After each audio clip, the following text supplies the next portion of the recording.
नमस्कार दोस्तों। स्वागत है आप सभी का फिर से एक बार इन शिक्षण विधियों की क्लास में।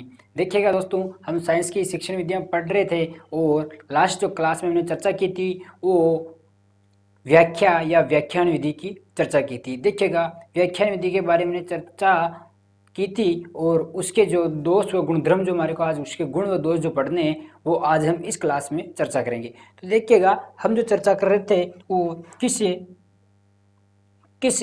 विधि की चर्चा कर रहे थे, तो वो थी हमारे पास विधि कौन सी थी, तो वो थी हमारे पास व्याख्या व्याख्या या इसी का एक कहते थे व्याख्यान या संवाद या प्रवचन या कथन या चौक एंड टॉक विधि या लेक्चर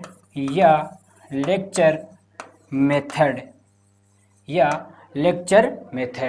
देखिएगा, जो हमारी जो व्याख्या जो विधि है, इसे व्याख्या विधि के ये इतने उपसारे नाम है या इतने नामों से इसको जाना जाता था। देखिएगा, हम जो इस व्याख्या विधि की बात की थी कि ये जो प्रवचन जो शब्द या इसका जो प्रवचन जो नाम रखा था वो हमारे यहाँ एक प्राचीन समय में क्या चलती थी, तो एक शिक्षा पद्धति चलती थी। क्या चलती थी? शिक्षा पद्धति। इस शिक्षा पद्धति में क्या होता था, तो इस शिक्षा पद्धति में एक गुरुकुल हुआ करती थी। इस गुरुकुल में एक तो होता था ज्ञानी और एक होता था अज्ञानी। ये अज्ञानी। देखिएगा, जो हमारे प्राचीन समय में जो यहाँ शिक्षा जो पद्धति चलती थी उस पद्धति का नाम है गुरुकुल पद्धति। और उस गुरुकुल पद्धति में क्या होता था, उसमें एक तो होता था ज्ञानी और एक हुआ करता था अज्ञानी। देखिएगा, इस ज्ञानी द्वारा अज्ञानी को क्या दिया जाता था, तो प्रवचन दिया जाता था। क्या दिया जाता था? प्रवचन दिया जाता था। और इस प्रवचन को अज्ञानी द्वारा क्या किया जाता था? सुना जाता था या ग्रहण किया जाता था। तो देखिएगा दोस्तों कि आजकल क्या होता है कि कोई दो दोस्त या तीन दोस्त खड़े हुए हैं, तो वो क्या करते हैं, एक कहता है कि यार भाई कुछ खबरी है, एक कहता है क्या भाई कि यार ऐसे ऐसे, तो दूसरा कहता है अरे ज़्यादा प्रवचन मत सुना, फटाफट जो बात है वो बता। तो वो प्रवचन जो शब्द है वो कहाँ से प्रचलित होता कि प्रवचन जो एक ज्ञानी द्वारा दिए जाते हैं, शब्दों को जो बोलकर दिए जाते हैं प्रवचन, उसी को अज्ञानी कहते हैं। देखिएगा, घर पर हमारी अगर माँ या पापा हमारे को कुछ कहते हैं, हम वापस बोलते तो वापस वो कहते हैं कि हमारे कोई प्रवचन सुना रहा, तो वो प्रवचन इस अज्ञानी द्वारा ग्रहण किया जाता था। तो ये हमारी चर्चा में चल रही है कौन सी? व्याख्या विधि। और इस व्याख्या विधि की हमने चर्चा भी की थी, लेकिन इसके बाद जो हमारे पास इसके क्या आते हैं, तो गुण आते हैं। इसके गुण व्याख्या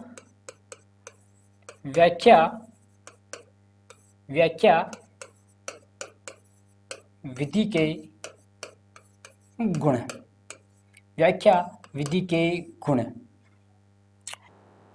तो देखिएगा, हमारे पास क्या आते, तो इस व्याख्यान विधि के क्या आते? गुण आते।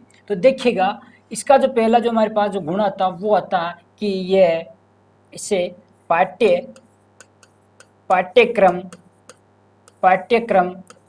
समय पर पूरा होता है। देखो भाई, बात अच्छी है कि जो व्याख्या जो विधि है वो हमारा पाठ्यक्रम समय पर पूरा हो जाता है। जो पाठ्यक्रम जो होता है वो समय पर पूरा हो जाता है। कौन सी विधि द्वारा? तो वो होगी हमारे पास व्याख्यान विधि। देखिएगा, कोई टीचर हमारे को, तब हम 7th या 8th क्लास में पढ़ते थे, तो क्या होता था, एक शिक्षक आता था और उसमें अगर जो प्राथमिक अर्थात जो सरकारी स्कूल में पढ़े हुए जो बच्चे होंगे, तो वो क्या करते हैं, वो पढ़ने के लिए चले जाते हैं। और उसमें होता क्या था, तो एक टीचर अगर फर्स्ट पीरियड में आ गया तो 4 पीरियड तक वही रहते, 4 पीरियड था तो ऊ रहतो, खई लेणु न देणु, न तो टन लागता, न पीरियड लागता, न खई न लागतो। जिना अगर टॉयलेट के लिए जाणु हो तो सर कहते तो जा, तू आराम जा राजा।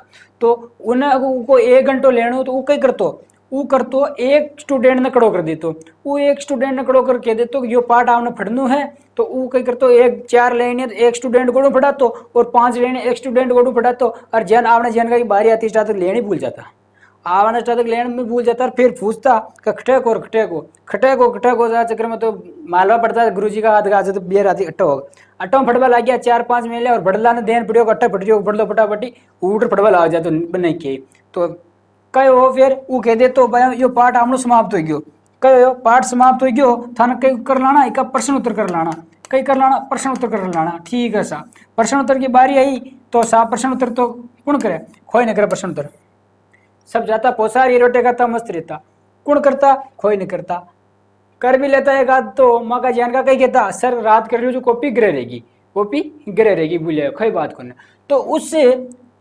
पाठ्यक्रम समय पर पूरा होता। क्या समय लगा, एक न खड़ो करियो फटाफट बचियो, दूसरा खड़ो करियो फटाफट वो बचियो, तो पाठ पूरा हो गयो था, तो व्याख्या मतलब मुख जमानी उसको बोलकर सुना दिया जो लो सा पाठ हो गयो।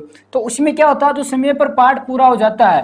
देखिएगा अगली बात कि यह कम खर्चीली विधि है, कम खर्चीली विधि है, कम खर्चीली विधि है, कम खर्चीली विधि है। इसमें कोई खर्चा नहीं आता है, क्या आता है, शिक्षक आता है बैठ जाता है और स्टूडेंट कहता है चल पढ़ना शुरू कर, तो पढ़ना शुरू करता है, उसका न तो हाजी लाग रही न पटकड़ी लाग रही, हाजी लाग रही न पटकड़ी लाग रही, तो वो कम खर्चीली विधि है। दूसरी क्या होता है, तो इसमें क्या होता है, तो शिक्षक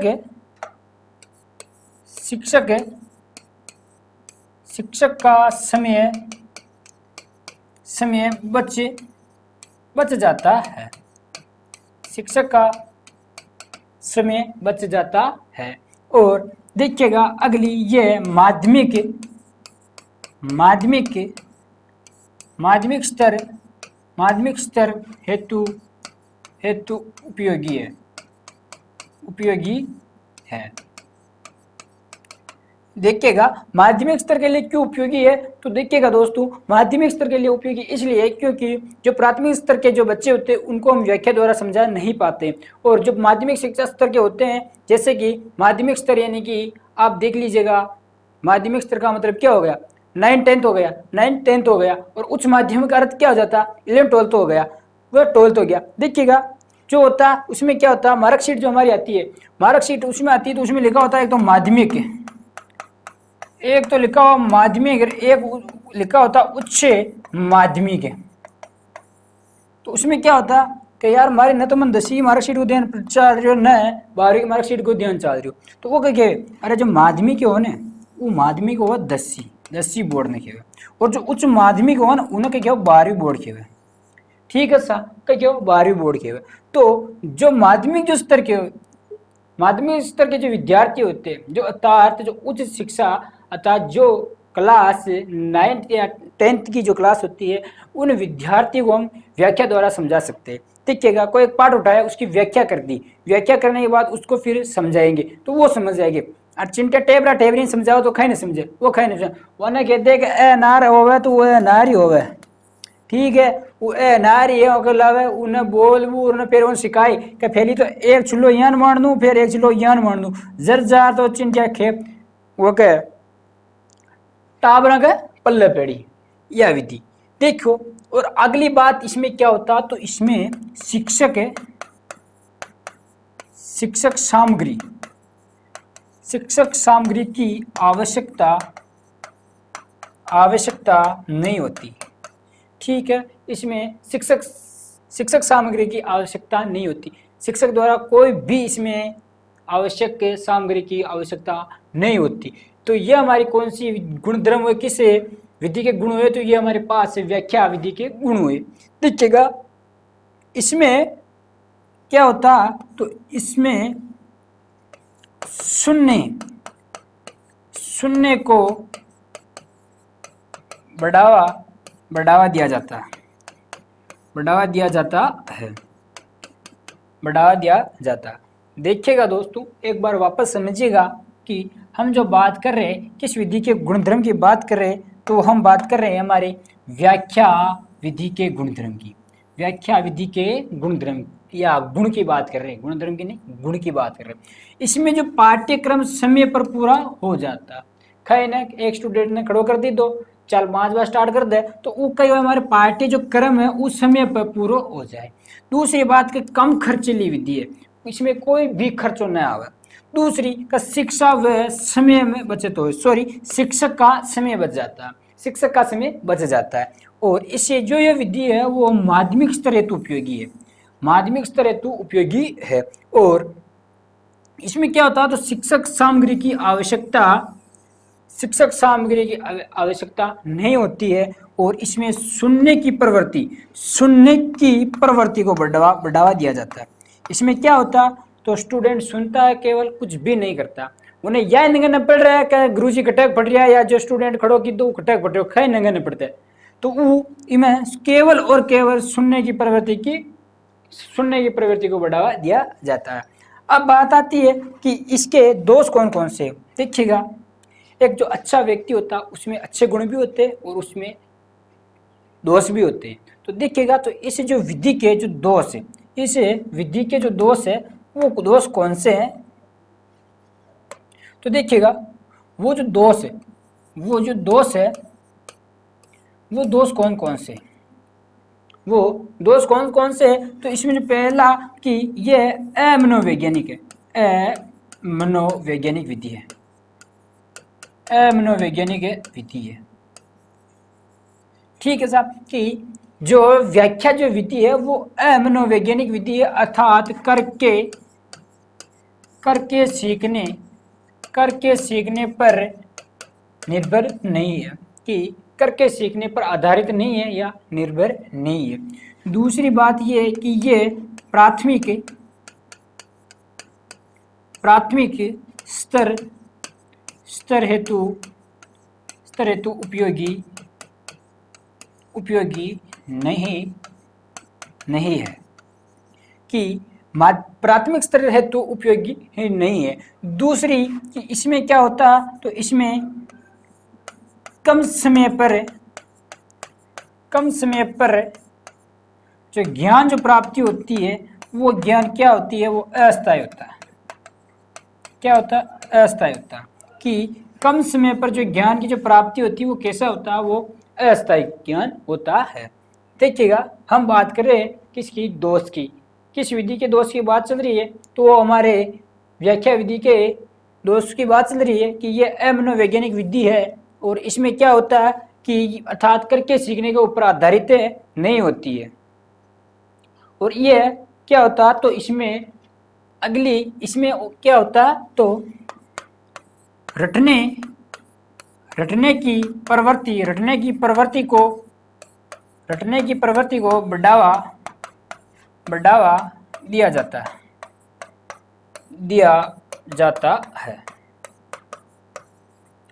गुरुजी कह दी दो कि भाई साहब आपका पार्ट कंप्लीट हो गया, आपको करना क्या, तो आपको इस पार्ट के क्या करना है, तो प्रश्न उत्तर याद करके लेके आने हैं।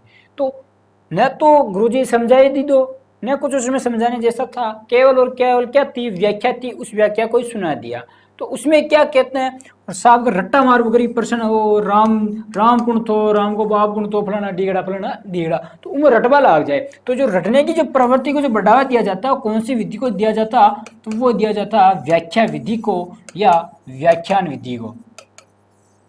ठीक है दोस्तों, तो ये जो विधि हमारे पास थी, ये थी व्याख्या या व्याख्यान या संवाद, कथन, प्रवचन, चौक एंड टॉक या लेक्चर मेथड, जो है कि आज हमारी यहाँ कंप्लीट होती है।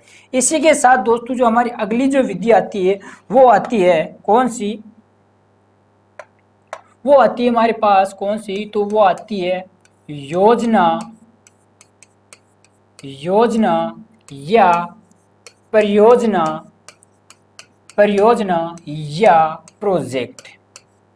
या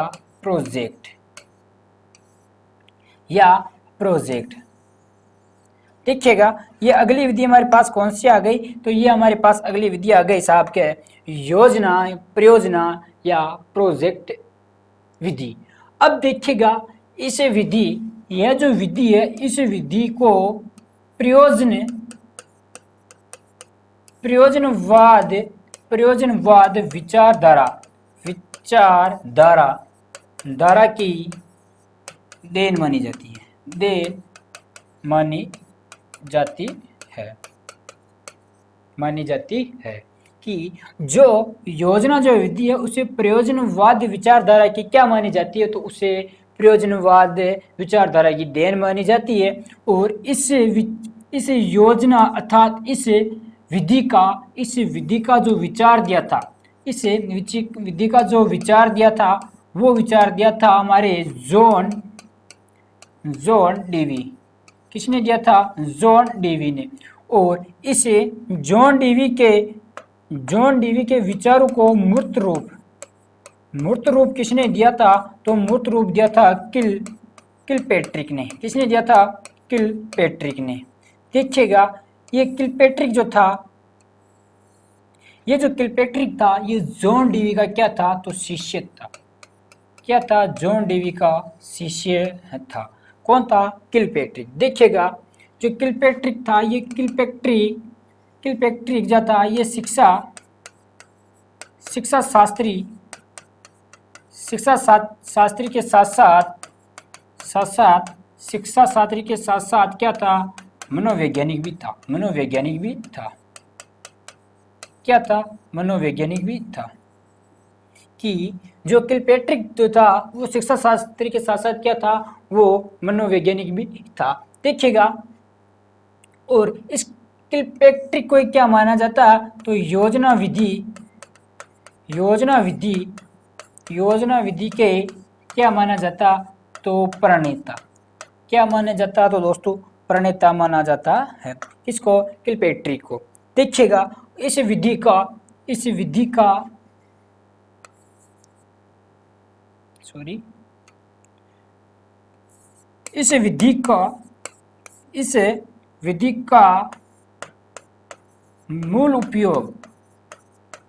मूल उपयोग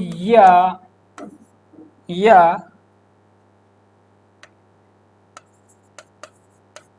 व्यवस्थित अध्ययन किसने किया था? तो वो क्या था? स्टीव वेंस ने। किसने किया था? स्टीव वेंस ने किया था। कि जो परियोजना या योजना विधि है उसका जो मूल उपयोग या व्यवस्थित जो अध्ययन किया था वो किसने किया था? वो स्टीव वेंस ने किया था। देखिएगा इस विधि को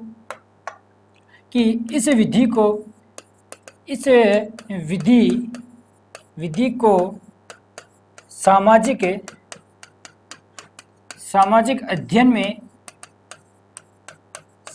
अध्ययन में योजना या परियोजना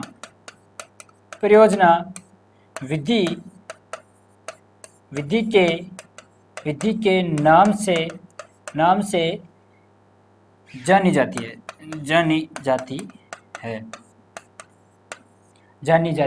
है। देखिएगा और इसे विज्ञान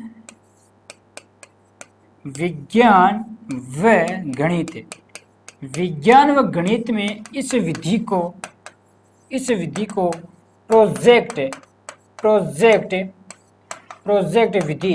प्रोजेक्ट विधि के नाम से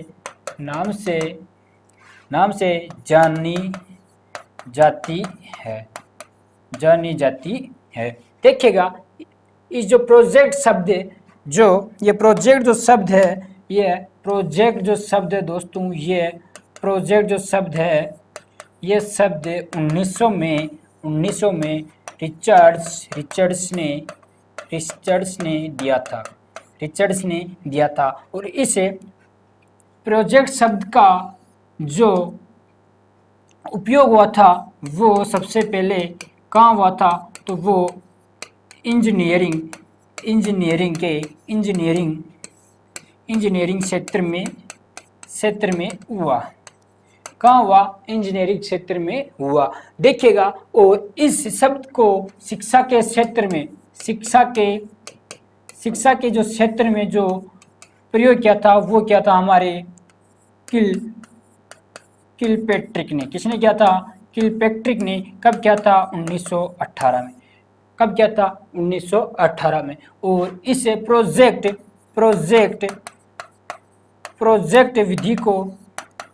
प्रोजेक्ट विधि को इंजीनियरिंग क्षेत्र की क्या मानी जाती है? तो देन मानी जाती है। इंजीनियरिंग की देन मानी जाती है। देखिएगा, समझिएगा एक बार वापस से कि हम बात कर रहे हैं किसकी? हम बात कर रहे हैं, एक मिनट,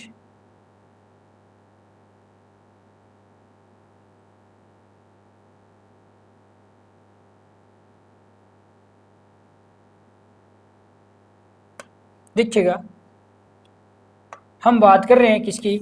योजना विधि की। किसकी बात कर रहे हैं? योजना विधि की। इस योजना विधि को प्रयोजनवाद विचारधारा की क्या मानी जाती है? तो प्रयोजनवाद विचारधारा की योजना विधि को देन मानी जाती है। और इसके जो विचार दिए थे वो किसने दिए थे? जॉन डेवी ने। किसने दिए थे? जॉन डेवी ने। देखिएगा दोस्तों, जो योजना जो विधि है उसका जो विचार दिया था वो दिया था हमारे जॉन डेवी ने। और इस जॉन डेवी के विचारों को मूर्त रूप किसने दिया था? तो मूर्त रूप इनके जो शिष्य थे वो थे किलपेट्रिक। कौन थे? किलपेट्रिक ने इनको मूर्त रूप दिया। और इस योजना विधि के प्रणेता किसको माना जाता? तो इस योजना विधि के प्रणेता किलपेट्रिक को माना जाता है। देखिएगा, जो किलपेट्रिक जो था वो शिक्षा शास्त्री के साथ साथ क्या था? मनोवैज्ञानिक भी था। क्या था दोस्तों? तो किलपेट्रिक शिक्षा शास्त्री के साथ साथ मनोवैज्ञानिक भी था। और इस विधि का मूल उपयोग या व्यवस्थित या अध्ययन किसने किया था? वो हमारे स्टीव वेंस ने किया था। किसने किया मित्रों? स्टीव वेंस ने इसका सुव्यवस्थित अध्ययन किया था। देखिएगा, इस विधि को सामाजिक अध्ययन में किस नाम से जाना जाता? तो परियोजना विधि के नाम से जाना जाता। जो हमारी योजना जो विधि है उसको सामाजिक अध्ययन में किस विधि के नाम से जाना जाता? तो योजना या परियोजना विधि के नाम से जाना जाता। अगर बात करें गणित व विज्ञान की, तो गणित व विज्ञान में इस विधि को प्रोजेक्ट विधि के नाम से जाना जाता। तो देखिएगा, ये मैंने लिख दिया यहाँ कि विज्ञान व गणित में इस विधि को प्रोजेक्ट विधि के नाम से जाना जाता है। और जो प्रोजेक्ट जो शब्द का यूज किया था स्वयं जो 1900 में किसने किया था? तो रिचर्ड। किसने? सर्वप्रथम प्रोजेक्ट शब्द का 1900 में रिचर्ड्स ने क्या किया था? प्रयोग में लिया था शब्द को। और देखिएगा, इस शब्द का जो प्रयोग जो सर्वप्रथम हुआ था वो इंजीनियरिंग के क्षेत्र में हुआ था। और इस प्रोजेक्ट विधि को इंजीनियरिंग की क्या मानी जाती है? देन मानी जाती है। और देखिएगा, इस शिक्षा के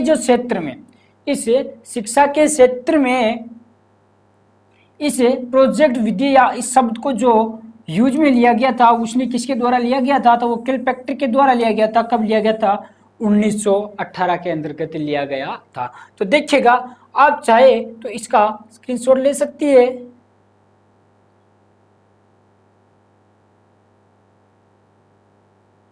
ये हम बात कर रहे हैं दोस्तों किसकी? योजना या परियोजना विधि की। तो देखिएगा, आप चाहे तो इस विधि का जल्दी से जल्दी स्क्रीनशॉट ले लीजिएगा। अब इस योजना विधि के हम आगे बात करते हैं कि इस विधि को भारत में, देखिएगा, इस विधि को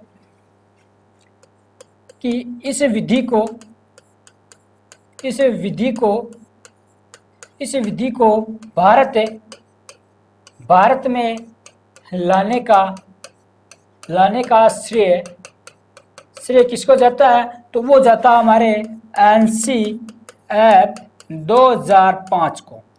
NCF 2005 को क्या जाता है? तो वो जाता हमारे योजना विधि या परियोजना विधि को भारत में शिक्षा के क्षेत्र में लाने का श्रेय किसको जाता है? तो वो हमारे जाता है NCF 2005 को। देखिएगा, NCF क्या होता है? तो national curriculum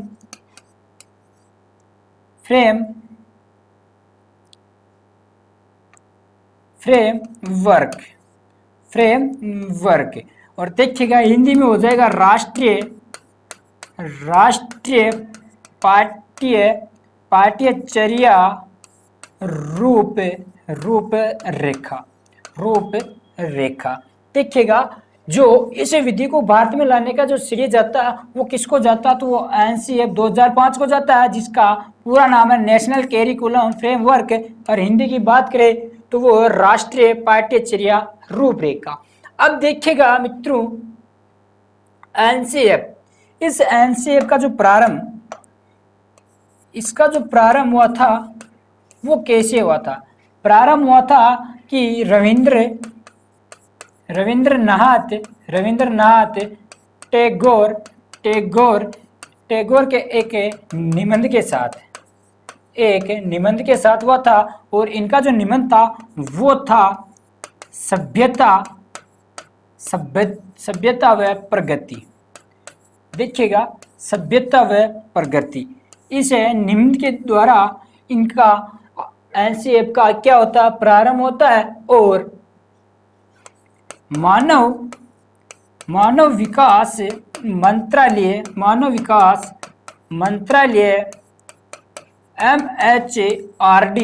MHRD professor Yashpal की अध्यक्षता में एनसीएफ का क्या हुआ था, तो इसकी अध्यक्षता में लाया गया था या इसकी अध्यक्षता में इसे बुलाया गया था। तो देखिएगा बात हो रही थी कि इस विधि को भारत में लाने का श्रेय किसे जाता, तो वो जाता हमारे एनसीएफ को। एनसीएफ का मतलब होता है नेशनल कैरिकुलम फ्रेमवर्क 2005। देखिएगा अगर हिंदी में बात करें तो राष्ट्रीय पाठ्यचर्या रूपरेखा। देखिएगा इसका जो प्रारंभ हुआ था वो रविंद्रनाथ टैगोर के एक निबंध जो कि सभ्यता व प्रगति का निबंध था, उससे इसका प्रारंभ माना जाता है। और किसके अध्यक्षता में हुआ था, तो वो मानव विकास मंत्रालय MHRD जो प्रोफेसर यशपाल की अध्यक्षता में एनसीएफ का क्या गया था, तो गठन किया गया था या इसे बुलाया गया था। अब देखिएगा अगली बात ये आती है कि जो योजना या परियोजना या जो प्रोजेक्ट विधि है, देखिएगा इस विधि को सबसे जो अधिक जो अपनाया था वो अपनाया था इसे अपनाया था ईसाई संस्थाएं ने इनको अपनाया था। जो ईसाई जो संस्थाएं थी इस विधि को अधिक से अधिक इसको अपनाया। और देखिएगा इस विधि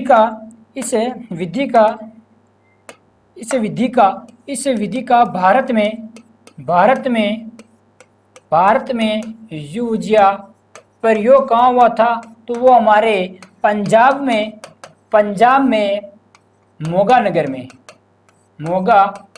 में हुआ था। कहाँ हुआ था मित्रों कि योजना विधि का जो भारत में जो प्रयोग हुआ था वो पंजाब में मोगा नगर में हुआ था। देखिएगा जो ये योजना विधि है, ये जो योजना विधि है, इसे योजना विधि को गांधी जी ने बेसिक बुनियादी शिक्षा से क्या बताया, संबंधित बताया। क्यों बताया, क्योंकि देखिएगा इन्होंने 1937 में वर्धा में बेसिक शिक्षा की नींव रखी। क्या रखी मित्रों कि 1937 में वर्धा में बेसिक शिक्षा की क्या रखी, नींव रखी। और वर्धा कहाँ है, तो वर्धा हमारे महाराष्ट्र में। कहाँ है मित्रों, वर्धा महाराष्ट्र में। वर्धा, हाँ वर्धा महाराष्ट्र में। कहाँ? वर्धा महाराष्ट्र में। तो देखिएगा गांधी जी ने इस विधि में 3 H की बातें बताई। क्या बताई? 3 H की बातें इसमें बताई। अगर एक H, देखिएगा एक H की बात करें तो हार्ट अर्थात हृदय, एक बताई दिमाग से हेड, और एक से बताई हाथ से अर्थात हैंड से। ठीक है मित्रों, हृदय, दिमाग व हाथ से 3 H की बातें बताई, हार्ट, हेड और हैंड। और जो गांधी जी ने जो सबसे ज्यादा जोर दिया था वो किस पे दिया था? वो हाथ पे अधिक जोर दिया था। किस पे जोर दिया था? अधिक जोर दिया था। ठीक है मित्रों, देखिएगा एक बार वापस समझिएगा कि जो योजना विधि को जो सबसे अधिक जो अपनाया ना, वो कौन से संस्थान ने अपनाया? तो वो अपनाया था किसने? ईसाई संस्थाएं ने। कि जो योजना विधि को जो अधिक से अधिक जो अपनाया था वो ईसाई संस्थाओं ने अपनाया था। और इस, एक मिनट, ये कलर दिख नहीं रहा। जो भारत में इसका जो प्रयोग हुआ था वो पंजाब में मोगा नगर में हुआ था। कहाँ हुआ था? पंजाब में मोगा नगर में इस विधि का प्रयोग हुआ था। और योजना विधि को गांधी जी ने क्या किया? तो बेसिक बुनियादी शिक्षा से संबंधित बताया। क्यों? क्योंकि 1937 में वर्धा में बेसिक शिक्षा की नींव रखी थी। किसने रखी थी? गांधी जी ने रखी थी। और वर्धा कहाँ? तो वर्धा पूछे तो महाराष्ट्र में। तो देखिएगा, और गांधी जी ने इस योजना विधि में 3 H की बात बताई, हृदय, दिमाग और हाथ से, अर्थात हेड, हार्ट और हैंड से। तो देखिएगा, और सबसे अधिक जो जोर दिया था वो दिया था इसमें हाथ पे। कि सबसे अधिक जो जोर दिया था गांधी जी ने किस पे दिया था? वो दिया था हमारे हाथ पे। और देखिएगा ये जो विधि है मित्रों, ये थॉर्नडाइक के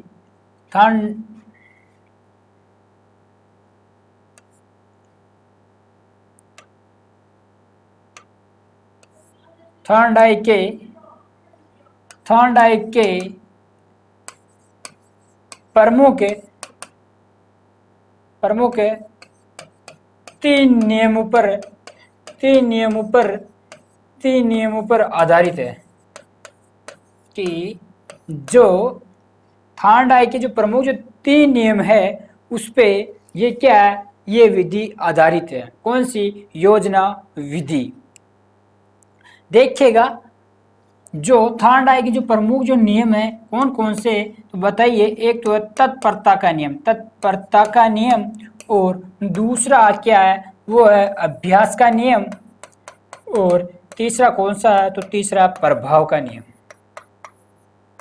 कि जो हमारी योजना या प्रयोजना या जो प्रोजेक्ट जो विधि है वो थॉर्नडाइक के 3 प्रमुख नियमों पर आधारित है। तत्परता, अभ्यास और प्रभाव का नियम पर आधारित है।